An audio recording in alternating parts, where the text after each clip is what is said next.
বাংলাদেশের মাটি সোনার চেয়েও খাঁটি। আর এই সোনার মাটিতে সকল ধরনের সোনার ফসল এখন ফলাচ্ছেন বাংলার কৃষকরা। দর্শক, বাংলাদেশের মাটিতে বা বাংলাদেশে এখন এই যে প্যাকেট বা বস্তা পদ্ধতিতে আদা চাষ হবে, এটা আমি কখনোই ধারণা করিনি।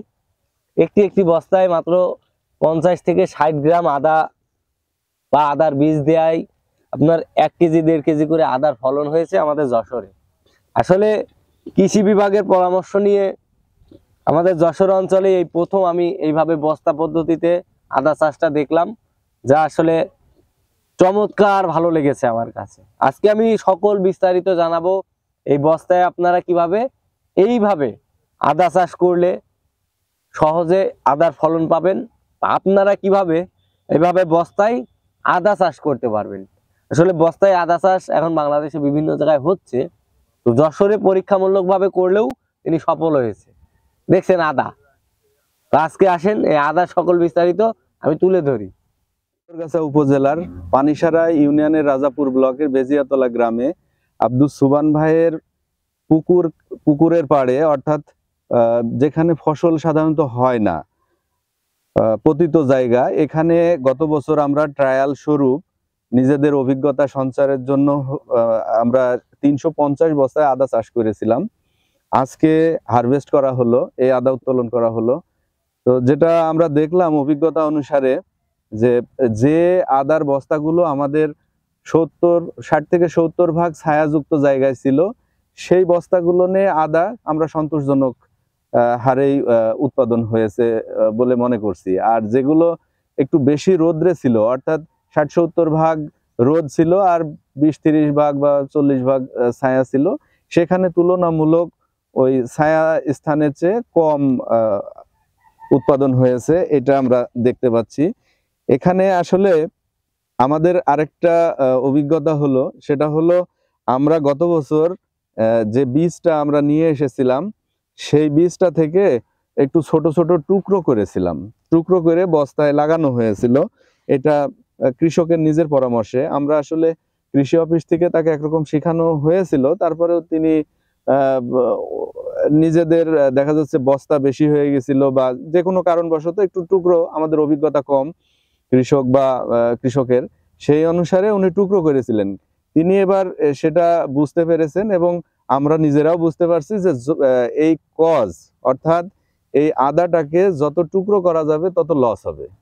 তার মানে একটা টুকরোর গোড়ার দিকে আমার পচন ধরে, তো যদি এই কসটা একটু বড় থাকে তাহলে ওই পচনটুকু ধরবেই, ওটা নষ্ট হবেই, কিন্তু আমার এই যত গিট বেশি থাকবে ওখান থেকে ছড়াই যাবে।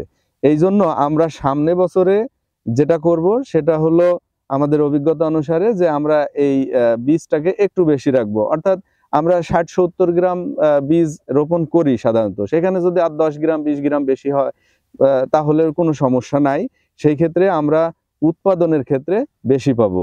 এখন আদা মাশাআল্লাহ আমাদের যথেষ্ট ভালো হয়েছে, আমাদের কৃষকও সন্তুষ্ট হয়েছে, আমরাও সন্তুষ্ট হচ্ছি। দেখতে পাচ্ছেন আপনারা, অনেক সুন্দর। এটা থেকে বীজ রাখবো এবং সামনে ট্রায়াল দেব। এখানে আদা চাষ করতে গেলে আমরা একটা সমস্যার সম্মুখীন হই, রাইজোম ফ্লাই নামে একটা পোকা আমাদের এই আদাতে আক্রমণ করে, আদার পাতায়। যদি আদার পাতাটা নষ্ট হয়ে যায় তাহলে ফলনটা আশানুরূপ হয় না। তো ব্যাবিস্টিন, নইন এই জাতীয় ছত্রাকনাশক আছে, ওইগুলো স্প্রে করে আমরা দেখা যাচ্ছে রাইজোম ফ্লাইটা দমন করেছিলাম, আমাদের দেখাও দিয়েছিল রাইজোম ফ্লাই। তো আদা চাষ করতে গেলে অবশ্যই জাতটাকে সঠিকভাবে নির্বাচন করে যদি কেউ আদা চাষ করে এবং উপযুক্ত পরিবেশ পায়, অর্থাৎ এই সব মিলিয়ে যে প্রক্রিয়াটা, এই প্রক্রিয়া সম্পর্কে যদি জানতে হয় তাহলে উপজেলা কৃষি অফিস আপনাদের সেবায় নিয়োজিত আছে।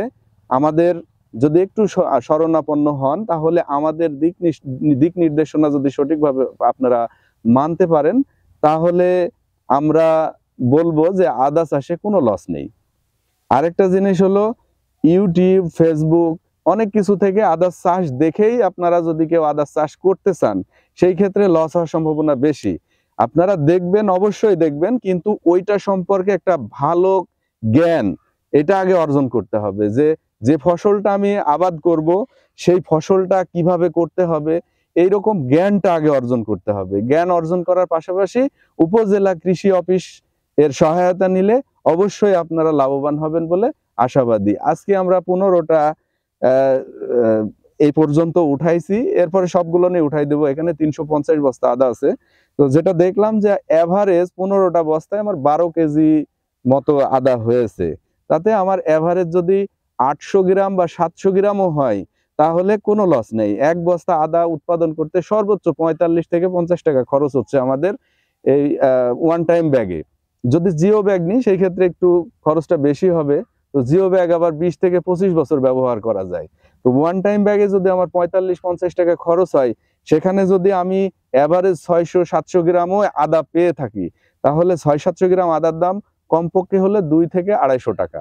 তো আমি 50 টাকা ইনভেস্ট করে যদি আমি 200-250 টাকা ওখান থেকে উৎপাদন হয়, আমার লস হবে না।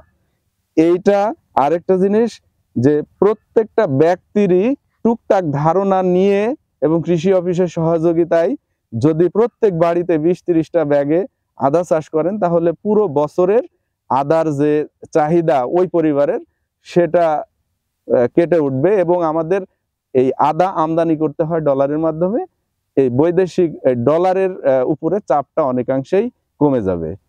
আসসালামু আলাইকুম।